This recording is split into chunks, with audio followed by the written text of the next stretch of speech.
UP में CM योगी का जलवा कायम है। असेंबली के बाद विधान परिषद यानी एमएलसी चुनाव में भी उनकी अगुवाई में विपक्ष का सूपड़ा साफ कर दिया है। बीजेपी ने 33 सीटों पर जीत हासिल कर ली। केवल 3 सीटों पर बाहुबली उम्मीदवार उसका रास्ता रोकने में कामयाब रहे। लेकिन बीजेपी के लिए मुफीद बात ये रही कि अब विधान परिषद में उसका बहुमत होगा। 40 साल बाद यूपी में ये करिश्मा हुआ है। बीजेपी के करिश्मे के साथ सपा के लिए ये चुनाव भारी जिल्लत का कारण रहा। अखिलेश अपने गढ़ में ही अपनों का ही विश्वास खो बैठे। इटावा में शिवपाल तो रामपुर में आजम खान ने ही उनके सारे गेम प्लान पर पानी फेर दिया। चाहकर भी वो एक भी सीट पर अपने उम्मीदवार को नहीं जिता सके। चुनाव के नतीजे देखकर साफ है कि अखिलेश की पार्टी पर पकड़ कमजोर है। चुनाव मैदान में 95% उम्मीदवार किस्मत आजमा रहे थे।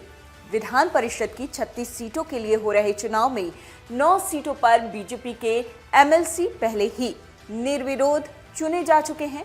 बाकी 27 सीटों के लिए पिछले शनिवार को मतदान हुआ था। चुनाव में सत्तारूढ़ बीजेपी और सपा के बीच सीधा मुकाबला माना जा रहा था। कांग्रेस और बसपा ने चुनाव में कोई उम्मीदवार ही नहीं उतारा, लेकिन चुनाव में सपा का सूपड़ा साफ हो गया।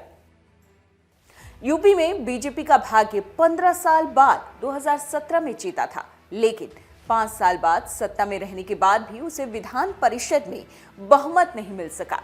इससे पहले भी बीजेपी राज्य में सत्ता में रही, लेकिन परिषद में कभी भी बहुमत का आंकड़ा हासिल नहीं कर पाई। इस बार बीजेपी को बहुमत मिल गया है। 40 साल में ये पहली बार है जब किसी पार्टी के पास विधान परिषद में पूर्ण बहुमत है। इसके पहले 1982 में कांग्रेस के पास पूर्ण बहुमत था। 100 सदस्यीय यूपी विधान परिषद में बहुमत का आंकड़ा 51 है। अभी बीजेपी के 34 एमएलसी हैं, सपा के 17 हैं, बाकियों में बीएसपी के 4, कांग्रेस का 1 और अपना दल सोनेलाल का 1 सदस्य है। 2 एमएलसी शिक्षक कोटे से हैं, जबकि 2 निर्दलीय और 1 निषाद पार्टी के हैं। विधान परिषद की 36 सीटें 7 मार्च को सदस्यों का कार्यकाल समाप्त होने के कारण खाली हो गई थी। 37वीं सीट नेता प्रतिपक्ष अहमद हसन के निधन की वजह से खाली हुई। इनमें से 36 पर चुनाव हुए। हालांकि 9 सीटें निर्विरोध जीतने के बाद पहले ही बीजेपी के 43 एमएलसी हो चुके थे।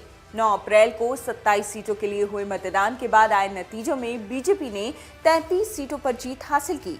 2 सीटें निर्दलीय प्रत्याशियों के हिस्से आई। 1 सीट पर राजा भैया की जनसत्ता दल को जीत मिली।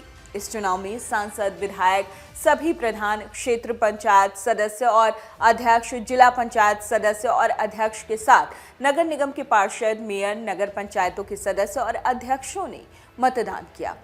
कुल मिलाकर इन चुनावों से ये तो साफ हो गया कि शिवपाल सिंह यादव और आजम खान की नाराजगी अखिलेश यादव को बहुत ज्यादा भारी पड़ी है। क्या ये सच है कि आजम खान और शिवपाल के जाने के बाद अखिलेश अकेले हो गए? Video desk amarujala.com। डाउनलोड करें अमर उजाला ऐप और पाएं खबरें लगातार। अगर आप ये वीडियो YouTube पर देख रहे हैं तो हमारे चैनल को सब्सक्राइब करें और बेल आइकन को दबाना ना भूलें। अगर आप Facebook पर ये वीडियो देख रहे हैं तो हमारे पेज को लाइक करें।